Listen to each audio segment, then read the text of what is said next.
김수현 TV 시청자 여러분 안녕하십니까? 우리 김수현 TV에서는 다가오는 2020년 4월에 치러지는 국회의원 선거를 맞아서 출마할 것으로 예상되는 분들을 모시고 정치인으로서의 생각과 파주의 현안, 비전을 들어보는 순서를 마련했습니다. 오늘은 그 두 번째로 파주 을 선거구의 자유한국당 당협위원장이신 김동규 위원장님을 모시고 평소의 생각과 향후 비전을 들어보겠습니다. 어서 오십시오, 위원장님. 네, 안녕하세요. 안녕하세요. 반갑습니다. 예, 반갑습니다. 먼저 시청자들의 이해를 돕기 위해서 박미주 교수님께서 김동규 위원장님의 프로필을 간략하게 말씀해 주시겠습니다. 박미주 교수님. 위원장님 안녕하세요. 네, 반갑습니다. 네, 이해를 돕기 위해서 김동규 위원장님의 프로필을 간단하게 소개해드리도록 하겠습니다. 김동규, 1968년생으로서 51세대세요. 네, 주학력으로는 연세대학교 일반대학원 석사, 동국대학교 일반대학원 법학과 박사과정을 수료하셨어요. 문산 제1고등학교 출신이세요. 네, 그렇습니다. 네. 기억에. 주요활동으로는 현 자유한국당 파주시을 당협위원장님이시고 자유한국당 경기도당 수석대변인이세요. 자유한국당 경기도당 접경지역발전위원장을 역임하셨고 제9대 경기도 의원 활동을 하셨어요. 경기도 의원이실 때는 교육위원회 예산 결산 특별위원회 등 정말 다양하게 활동을 하셨네요. 자, 그리고 주요 경력으로는 사단법인 파주 제이시 투부의 회장님을 역임을 하셨고 사단법인 한국다문화복지협 회장님을 지금 하셨었어요. 네. 그리고 전 한국청소년수련시설협회 회장님, 전 경민대학교 평생교육원 책임교수, 전 문산 금촌 청년문화의 집 관장님을 역임하셨어요. 저서로는 얼마 전에 출판기념회 한 걸로 제가 들었어요. 네. 저서로는 김동규의 희망교육을 말하다. 11월 17일 문산 행복센터에서 성공리에 개최를 하셨다라고 그렇게 들었습니다. 수상 경력으로는요. 2012년 대통령 국문포장 수훈을 하셨는데요. 이 수훈하신 게 여성가족부 2012년 청소년 육성 및 보호 유공부 분을 수상하셨네요. 2016년 경기도의회 교육위원회 최우수 의원상을 수상하셨고 2016년 전국지방의회 친환경 최우수 의원상을 수상하셨어요. 와, 정말 프로필 화려하세요. 네. 2020 총선 출마 포부로는 진심을 담아 일하며 진실한 마음으로 소통을 하겠다. 보수의 잃어버린 시간을 찾고 파주의 더 큰 도약을 위해 시민을 섬기며 감동을 드리는 정치 활동을 이어가겠다라는 포부로 출마 선언을 하셨어요. 네, 제가 이렇게까지 소개를 적나라하게 할 줄은 몰랐죠. 네, 예. 떨립니다. 네, 잘 들었습니다. 박미주 교수님 수고하셨습니다. 네. 위원장님, 네, 네. 그 지난 15일이었던가요? 그 출판 기념회가 있었죠? 네, 네. 그 책 제목은 김동규의 희망 교육을 말하다였는데 행사는 잘 치르셨습니까? 네, 날씨가 좀 비도 오고 막 이래서 걱정이 많이 됐는데 또 문산에 있는 행복센터에서 했습니다. 다시 한번 이 자리를 빌어서 참석해 주신 모든 분들께 감사드리고 또 제가 꿈꿨던 파주의 교육도시를 만드는데 이번에도 이렇게 책을 가지고 나왔습니다. 김동규의 희망 교육을 말하다. 많은 분들에게 조금이나마 도움이 되기 위해서 출판해 오신 분들께 다시 한번 감사드립니다. 그럼 책 정면으로 좀 비춰주세요. 네, 예. 자, 이 책이네요. 네. 네, 고맙습니다. 예. 네. 그 정치인이 어떤 특정 분야를 가지고 이제 책을 내는 경우가 사례가 좀 드문 경우가 된 것 같은데 책을 통해서 하시고 싶었던 이야기는 뭐가 있을까요? 정치인이기 전에 저는 이제 청소년 정책가로서 활동을 했었고요. 또 교육 분야에서도 많은 행정과 또 업무, 또 도의원 시절에 교육위원으로 활동을 했습니다. 그러면서 우리 파주나 또 이 교육 문제로 인해서 파주를 떠난 일이 없어야 되겠다라는 마음을 항상 그 청소년 활동을 하면서 느꼈습니다. 그리고 청소년들에게 좀 행복을 줬으면 좋겠다. 저희 딸도 고3인데 정말 새벽에 들어오고 입시 때문에 너무 힘들어하는 모습을 보면서 어떻게 하면 이 교육에 대한 부분을 행복을 외국처럼 직업을 선택할 수 있는 길이 없을까 그런 걸 많이 고민하다가 제가 그동안 십몇 년 동안 쌓아왔던 청소년 분야 또 교육 분야에 대해서 전문 서적도 아니지만 학부모들에게 도움이 될 만한, 그래서 이제 교육에 희망을 주고 그런 거를 이제 말하는 책을 출간하게 됐습니다. 네. 그 따님이 올해 수능을 보셨겠나요, 그럼? 네, 예, 봤습니다. 어떻게 잘 봤답니까? 뭐 기대한 것만큼 제가 이제 응원도 많이 못했죠. 아빠가 네. 이제 정치 때문에 바쁘기 때문에. 그래서 이제 끝나고 나올 때 이제 아침에는 그래도 모교인 문산제일고 가서 응원의 메시지를 줬고, 또 끝날 때는 이제 저희 딸하고 가서 고생했다고 격려도 해줬고, 저는 그냥 최선을 다한 거에 만족을 합니다. 네. 또 우리 딸도 그렇게 받아들이고 싶고요. 저도 오래전에 이제 딸이 수능을 봤을 때 왠지 그 미안한 느낌만 들더라고요. 네, 네. 네. 자, 이제 그 이제 대개의 경우에 정치를 하는 이유 중에 하나가 정치인들이 이제 자기 실현 욕구가 아니겠습니까? 김동규 위원장께서도 분명히 이제 실현하시고자 하는 그 욕구가, 뭔가의 욕망이 있을 텐데, 위원장님께서는 이제 왜 정치를 하시고 또 정치가 또 뭐라고 생각하십니까? 정치라는 것은 봉사입니다. 얼마큼 지역사회에 봉사를 하고 더 나아가서 대한민국의 미래를 어떻게 설계하기 위한 부분에서 조금이라도 기여를 해야 된다, 이렇게 봅니다. 특히 이 정치에 저는 이제 도의원 시절도 그런 걸 느꼈습니다만, 조례를 만들고 또 예산을 세워서 그 직접 생활에 미치는 복지 시스템을 좀 구축해야 되겠다.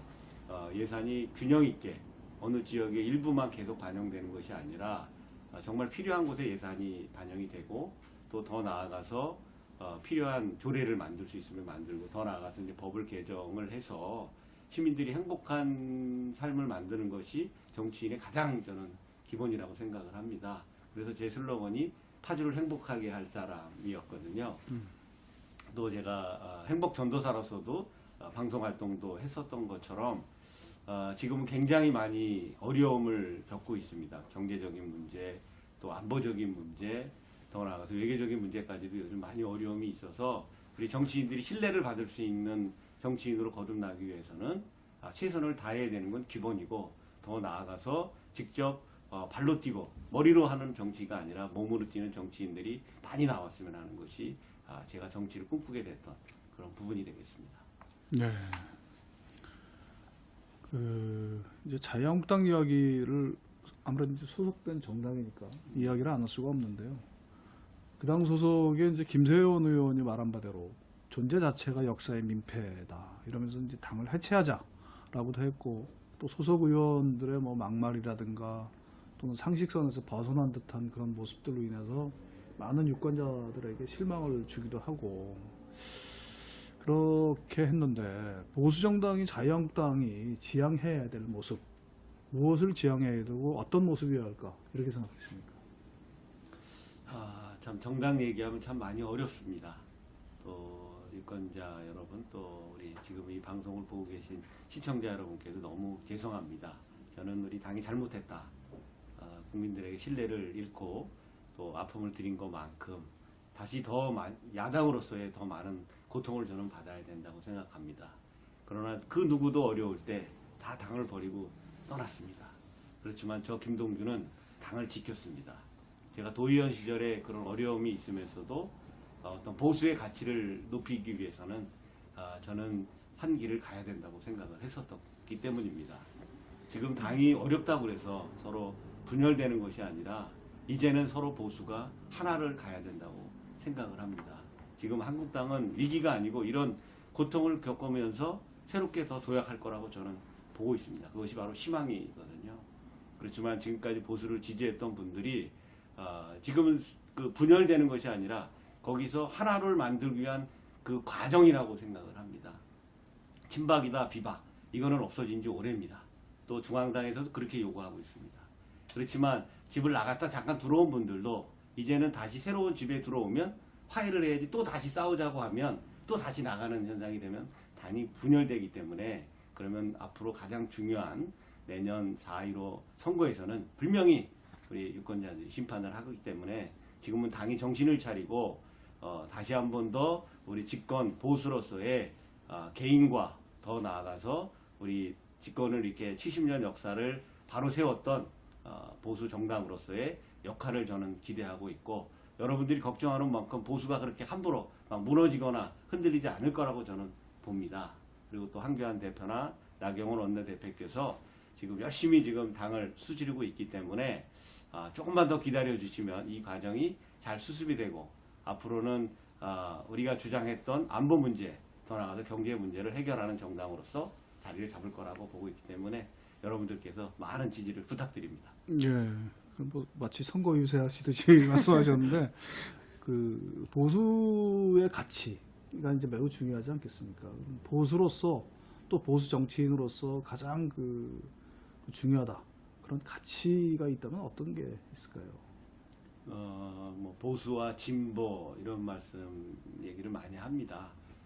저는 정치에서 보수 정당이 있고 또 진보가 있습니다만은, 보수는 어떤 자유민주주의를 추구하고, 더 나아가서 국가의 지금까지 우리가 이렇게 어렵게 만들어 온 부분을 충분히 가치를 느껴왔기 때문에, 여러분들께서 우리 보수가 어떻게 보면 뭐 평등을 주장하는 것 같기도 하고, 그렇지만 차이를 보면 또 개인적으로도 저희는 개인 자유주의를 지키는 그런 정당으로서 보수의 가치를 높이는 길은 국민에게 신뢰를 받는 부분이다. 그러나 지금 보수가 뭐 안보 문제도 흔들리고 있다.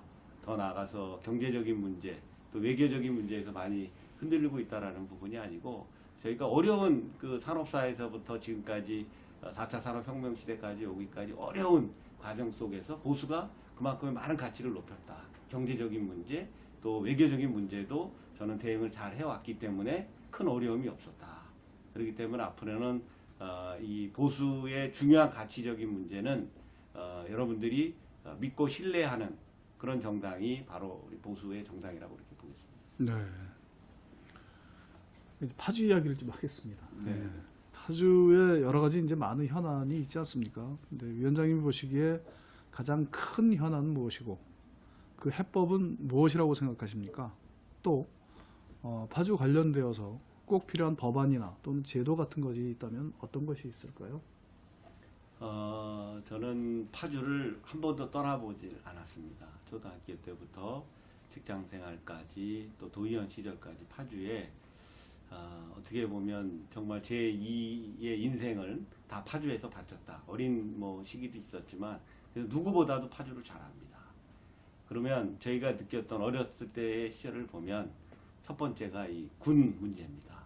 이 우리 파주는 접경 지역이기 때문에 제가 슬로건도 걸었던 것이 무슨 종합병원을 유치하고 또는 뭐 대학을 유치하고 뭐 이런 것들을 주장했던 부분이 접경 지역의 미군 부대 공유지라든가 또는 군사보호 시설에 대한 규제를 푸는 것이 첫 번째 문제입니다. 이거는 국가 차원이든 시 차원이든 누구도 이거는 뒤로 미룰 수 있는 사안이 아닙니다. 지금 미군 부대 공유지라든가 더 나아가서 재건축 문제도 파주에 엄청나게 많이 지금 되어 있는데 하나도 된 게 없습니다.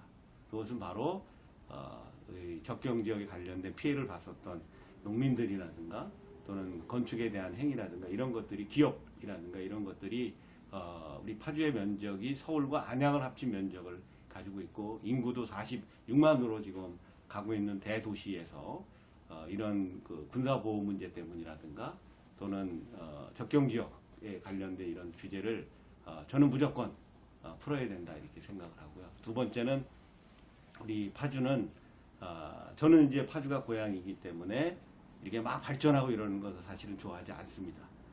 우리 어떤 고유의 어떤 그 문양을 지키고 또 저희들만의 어떤 그 향토 이런 것들이 충분히 가치가 관광 도시로서도 가치가 있다라고 보는데 LG 디스플레이가 들어왔습니다.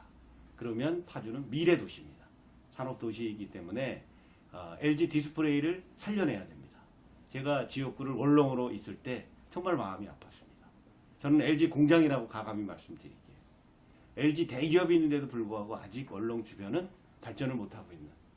그러면 여기는 어떤 그 규제를 봐야 되겠지만 거기는 그때 당시에 LG 디스플레이가 들어올 때 대통령령으로 그 LG 디스플레이가 유치가 됐습니다. 그러면 그 주변이라든가 우리가 경제에 할 수 있는 도로는 많이 지금 뚫려 있기 때문에 한 지역을 특성, 마을에 맞는 도시를 만들어 주는 것이 앞으로 파주의 미래라고 생각을 합니다. 그래서 이 두 가지 부분에 대해서는 누구도 시장이나 국회의원이나 시도의원들이 다 관심을 갖고 앞으로 풀어야 될 숙제고요. 마지막 세 번째는 우리 임진각 주변을 통해서 더 나아가서 뭐 해리 쪽에 있는 뭐 영어마을이나 주변에 있는 기반 시설들을 잘 활용해야 되는 부분이 있습니다. 남북 관계가 잘 되고 통일이 대박이라고 얘기했지만 임진각 주변에 많은 예산들이 지금 투입이 됐지만 우리 안타깝게도 우리 파주의 대지 열병으로 인해서 관광이라든가 농가의 피해가 너무 많습니다. 그래서 이러할 때마다 바로 대치를 해야 되는 부분인데 그게 시스템들이 잘 안 돼서 그 DM 제시라든가 이거를 과연 보존할 것이냐 아니면 관광 도시로 만들 것이냐 이런 것들도 용역을 준다든지 또 주변에 있는 연천과의 관계 그래서 그런 어떤 관광 그 경제와 관광이 어우러질 수 있는 도시로 구성이 된다면 우리 파주는 대한민국의 미래가 충분히 가능하다. 저는 그렇게 보고 있습니다. 네, 파주에 있는 현안에 대해서 너무 많이 이렇게 준비를 하신 것 같아요. 그렇다면 향후 국회의원이 되신다면 파주를 어떻게 변화를 시키실 것인지 그 비전을 좀 듣고 싶습니다. 앞에서 조금 말씀을 드렸습니다만은 제가 만약에 후보가 돼서 우리 파주의 유권자 여러분들이 저를 뽑아주신다면 저는 뭐 지금 뭐 이렇게 출마별은 아니지만 제가 평상시 느꼈던 지역 특성에 맞는 도시를 어떻게 구성할 것인가. 저희 파주는 농촌과 도시가 있습니다. 특히 제 지역구 을 지역은 금천부터 저 척성까지 있으면 다양합니다. 마을의 어떤 특성을 살릴 수 있는 마을이 됩니다. 축제도 마찬가지입니다. 금천에서 하는 축제가 문산에서 똑같이 하면 안 됩니다. 제가 거리 축제도 처음에 기획을 하고 같이 참여했었지만 금천에서 하는 축제를 문산에서 하면 안 됩니다. 문산은 또 다른 이런 축제들이 지역 특성에 맞는 축제가 만들어지고 마을이 구성이 돼야 된다는 부분이거든요. 그러기 위해서는 지금 공릉천에도 제가 많은 관심을 가지고 있었습니다. 그 공릉천은 우리 서울의 청계천과도 같은 보물입니다. 교화와 그 금천과 연결될 수 있는 중심의 공릉천이기 때문에 이것도 일산과 또 연결이 됩니다. 그래서 이 부분은 가감히 개발을 해야 되고 또 시민의 휴식 공간으로 여가 공간으로 만들어줘야 됩니다. 그래서 제가 거기 광장을 만들었습니다만은 그러면서 제가 환경부에다가 환경평가를 해서 옛날에 거기가 가죽 공장이었습니다. 제가 어렸을 때. 그럴 때 그 밑에가 지금 사실은 오염이 돼 있을 수도 있어요. 그래서 그거를 제가 걷어내서 거기를 다시 어린이들이 뛰어놀 수 있고 그러면 교화에서도 오고 금천에서 오면 조성이 잘 되거든요. 그런 것들이 조성이 돼야 된다 보고 있고요. 특히 지금 뭐 교통 문제, 경의선 문제도 많은 분들이 하고 서울간 문산 같은 고속도로들도 많이 지금 하고 있지만 저는 구파발에서 이 통일로 변을 살리지 않으면 우리 을 지역에 대한 발전에 한계가 있다. 그래서 저는 구파발이나 더 나아가서 통일로 변에 있는 도로 구축망을 확실하게 구축을 해야 되겠다. 쉽게 얘기하면 전철을 연결해야 되는 부분도 있겠죠. 그래서 그런 것도 교통의 어떤 을 지역만의 특성이 있게 구성을 해줘야 되고 제일 마지막으로 풀어야 될 문제는 미군 부대 공유지 활용해야 됩니다. 지금 너무나도 미군 부대 그 주변에 제가 폴리텍 대학도 유치하자고 호소하고 그래서 원렁에 되어 있는데 2020년, 2023년이나 개교한다고 아직 환경평가하고 있는 이 실정입니다. 그래서 의정부에 보면 을지병원이 들어와 있습니다. 그런 것처럼 미군 부대 공유지를 빨리 활용해서 애견 센터를 만들어 주든지 그 가족과 함께 와서 뛰어놀 수 있는 공원도 예산이 부족하면 그렇게라도 개방을 하는 거에 앞장서고 싶습니다. 네, 파주의 축제 문화 그리고 교통 그다음에 그 군대 부분까지 이렇게 다양하게 계획을 갖고 계시네요. 그렇다면 파주 시민께 마지막으로 하시고 싶은 말씀 있으면 한마디 부탁드립니다. 짧은 시간에 우리 시청자 여러분들을 뵌 것 같습니다. 요즘 정치인들이 너무 많이 욕을 먹고 있습니다. 저는 정치를 하는 입장에서 계속 이 길을 가야 고민을 많이 합니다. 또 어려울 때도 당이 흔들릴 때도 저는 묵묵히 앞만 보고 달렸습니다. 그거는 저에게 주신 유권자 여러분들의 힘이었기 때문에 그랬습니다. 이수신 장군께서 말씀하신 죽을 각오로 싸우면 이긴다고 합니다. 이번에 여러분들과 함께 죽을 각오로 저 김동규가 싸우겠습니다. 그렇지만 믿어주시고 정치를 바로 할 수 있게끔 신뢰하는 정치를 할 수 있도록 여러분께서 믿어주시고 함께 파주를 만들어 갔으면 좋겠습니다. 특히 파주는 돼지열병으로 인해서 정말 많은 농가들이 피해를 보고 앞으로 어떻게 계획을 가야 될지 중장기 계획이 사실은 없어서 많은 아쉬움이 있습니다. 그래서 제가 이번에도 경기도당의 수석 대변인이 임명이 된 이유도 앞으로는 파주의 현안과 경기도의 현안에 대해서 우리 유권자들이 원하는 정책 아젠다를 발표하겠습니다. 많은 지지와 성원을 부탁드리고 또 그동안 함께해 주신 모든 분들께 다시 한번 이 자리에서 감사를 드리고 또 제가 어려운 일이 있을 때마다 찾아주셨고 또 이번 출판기념회 때도 성공리에 마칠 수 있도록 함께해 주신 시민 여러분 또 함께 모든 우리 가족 여러분께 감사드리겠습니다. 고맙습니다. 예, 수고하셨습니다. 이렇게 끝나는 게 아니고요. 네, 제가 이제 한 가지 더 여쭤볼 게 있습니다. 네. 그, 많이 긴장됩니다. 아까 이제 미군 공여지 말씀하셨지 않습니까? 네. 파주에는 이제 뭐 한 5개 정도의 미군 공여지가 있습니다.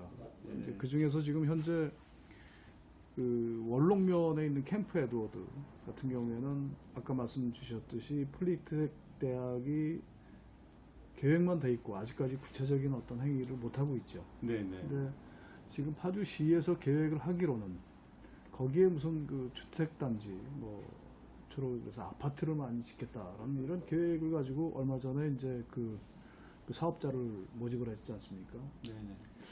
그런데 그 과연 그 60, 70년간 이렇게 주변 이 미군 공여지로 인해서 희생을 당하고 또 주변 지역의 개발에 어떤 제약을 입었고 한 그런 땅에 그 정말 아파트를 지어가지고 어떤 특정한 건설업자들의 이익을 취하게 하는 것이 과연 옳으냐라는 이런 비판이 제기되고 있거든요. 이 부분에 대해서는 어떻게 생각하십니까? 사실은 폴리텍 대학 유치할 때 우리 파주 시민들이 서명 운동도 하고 도에도 많이 찾아오시고 또 이 공개 오디션을 통해서 폴리텍 재단이 저희 파주시를 선정을 했습니다. 특히 또 파주시에서 예산을 확보해서 국방부하고 추진하는 과정 속에서 승인이 난 부분입니다. 이 부분은 빨리 시행이 돼야 됩니다. 저는 이제 사실은 먼저 아픔이 있었던 이화여대 유치 실패도 있었고 그 영태리 그 지역에 가면 정말 그 언제 문이 열리냐 이런 부분들이 많이 있습니다. 그렇다고 그러면 빨리 속도를 내서 2023년 개교를 또 지금 한다고 했는데 그것도 사실은 미지수라고 저는 봅니다. 어떤 그 용역 절차와 또는 타당성 검토를 빨리 마친 상태에서 충분히 다 검증이 됐기 때문에 저는 지금 정부가 뒤로 미루고 있다 이렇게 가감히 말씀드리고 더 나아가서 그 제가 용역을 할 때 그 폴리텍 대학 주변을 어떻게 할 건지에 대한 확대 용역을 하라고 말씀을 드렸던 경험이 있기 때문에 거기에 뭐 작은 아파트가 지금 잘 아시겠지만 제 3지구도 발표되고 지금 아파트가 지금 남아 돌고 월롱에 있는 이런 부분들이 있는데 거기에 들어오는 것은 저는 반대합니다. 그래서 이거는 제가 만약에 여러분께서 유권자 여러분께서 지지와 성원이 있으면 다시 한번 검토하고 또 가감히 여러분들이 추구하는 부분에 대해서 공청회나 설명회를 추구한다든지 이거는 가감히 막겠습니다. 그래서 여러분들이 방향을 어떻게 변화하는 것을 지켜봐 주시고 또 저희한테 민원을 주시면 저희 당 차원에서 저지 운동도 함께 하겠다는 말씀 이 자리에서 발표합니다. 네, 이렇게 좀 세게 얘기를 해주셔야 네. 이 인터뷰를 보는 분들도 좀 즐겁지 않겠습니까? 예, 오늘 끝으로 수고하셨습니다. 이거 감사합니다. 네, 감사하고요.